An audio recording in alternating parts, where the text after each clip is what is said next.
Hey there. As you can probably guess, I'm Connor. And like most people in this ever-evolving world full of superfluous technology, I'm a little lost in it all. Cinema cameras that used to take up entire rooms, and cameras like these can now be beat out by cameras found in your pocket. And for me, this raises the question, how do these even work? And with that, I began working.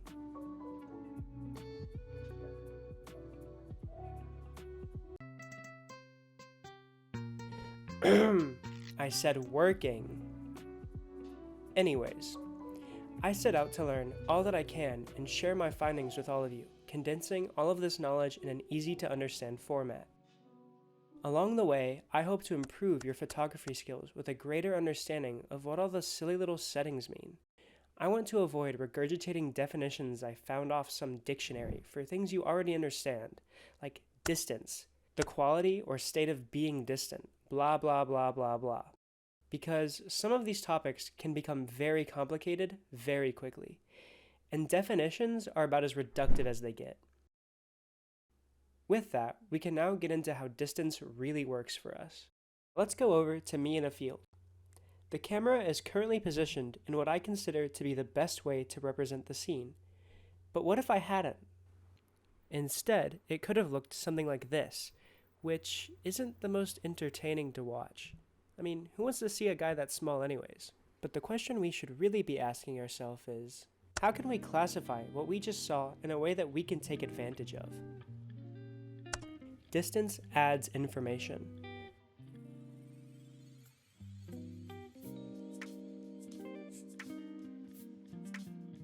But wait, didn't we just lose information? No. Let's look at that example again. At first, we have a macro or close-up view of these leaves in immaculate detail.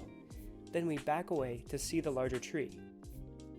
And while you may argue that we lost information because the leaves now only take up a few pixels, we've also gained information about the entire surrounding area, averaging loss to basically zero.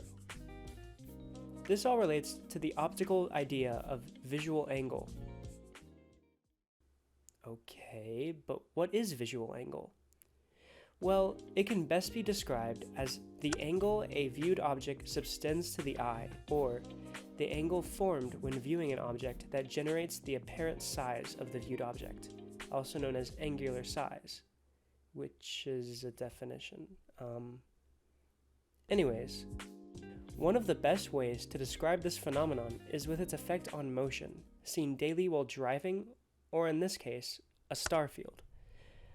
All of these stars are moving at a constant rate, but if I were to cover the middle of the screen, it would suddenly feel as if the stars are moving faster, similar to the edges of your vision in a car. If I were to then cover the edges, everything slows down. Even though every star is still moving at that same constant rate.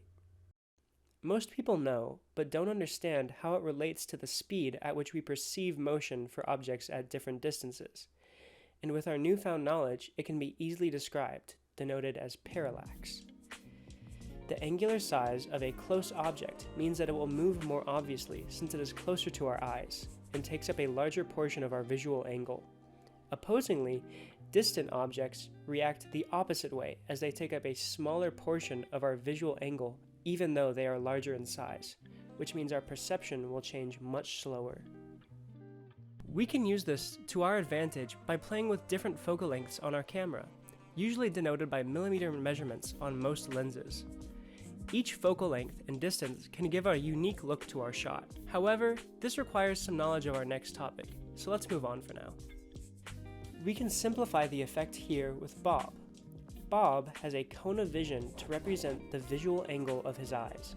If I were to place an object about here in Bob's vision, Bob would see something similar to this. If I were to move the object in Bob's visual cone, we can see that it grows and shrinks, even though the object's size does not change. Still don't get it? Well, that's why I'm here. When we increase the size of our visual angle or our cone, we increase the rate at which objects shrink. So while our subject might not change sizes all that much, our background grows immensely. This is used by photographers to show perspective, like those 0.5 zoom photos you take of your friends, and changes the look of our subject dramatically, shrinking details that used to take up multiple pixels into ones that take up maybe 1 or 2. And with that, we can now move on to zoom. When it comes to zoom, there are 2 different types we need to discuss: digital and optical, with the first one being digital. When we're talking about digital zoom, we're essentially stretching an already formed image to take up a larger space. Most people can relate this to social media platforms such as Instagram, which usually prefers square or portrait photos. And we make our pictures bigger to fill the entire space and then cut off the excess. One thing of note with digital zoom is that it is not good. We are actively reducing the resolution of our photos, reducing detail, clarity, and overall quality of these images for no gain. That's all I have to say about digital zoom. So let's move on to optical zoom. While digital zoom works by spreading the image and its pixels out after it's already taken, optical zoom does this beforehand.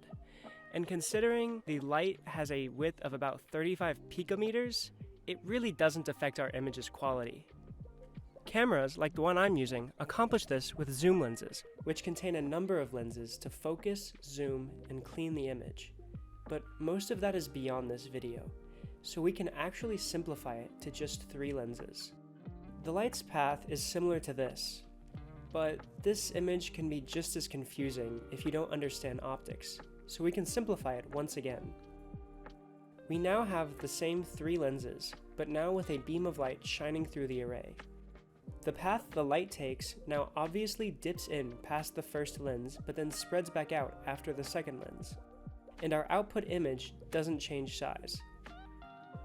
If the second lens moved closer to the first, it would intercept the light sooner and cause the light to expand more, giving us a larger output image. Some of you have probably noticed this effect is similar to the focal idea we discussed before. And you'd be right. Most zoom lenses have 2 focal length measurements and are actually just moving through them when they zoom in.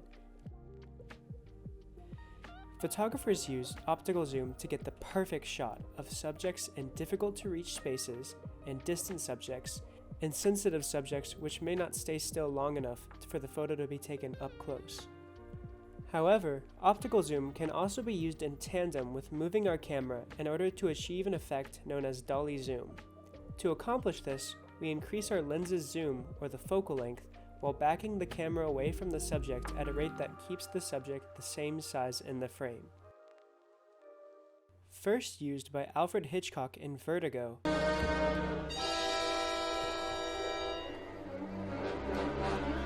this creates an artistic widening of the background and a tone shift as lines become more warped, completely changing the feel of a shot without changing any of the environment.